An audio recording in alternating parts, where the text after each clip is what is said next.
Hi guys, in today's video I'm going to show you how you can change home address on Uber app. So the first step you need to do is to search for the Uber. Open that application and click on account in the right bottom. Once you click on that, you simply need to click on settings, and here you can see your home. Click on that.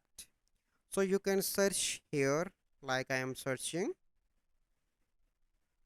and you can select from here. And the second method is you simply need to click on set location on map,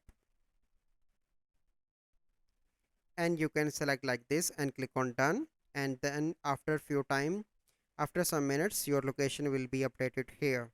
So this is the process. I hope you find this video helpful. If you find this video helpful, must like this video, subscribe to our YouTube channel for future videos. We'll see you in the next video. Thank you. Have a good day.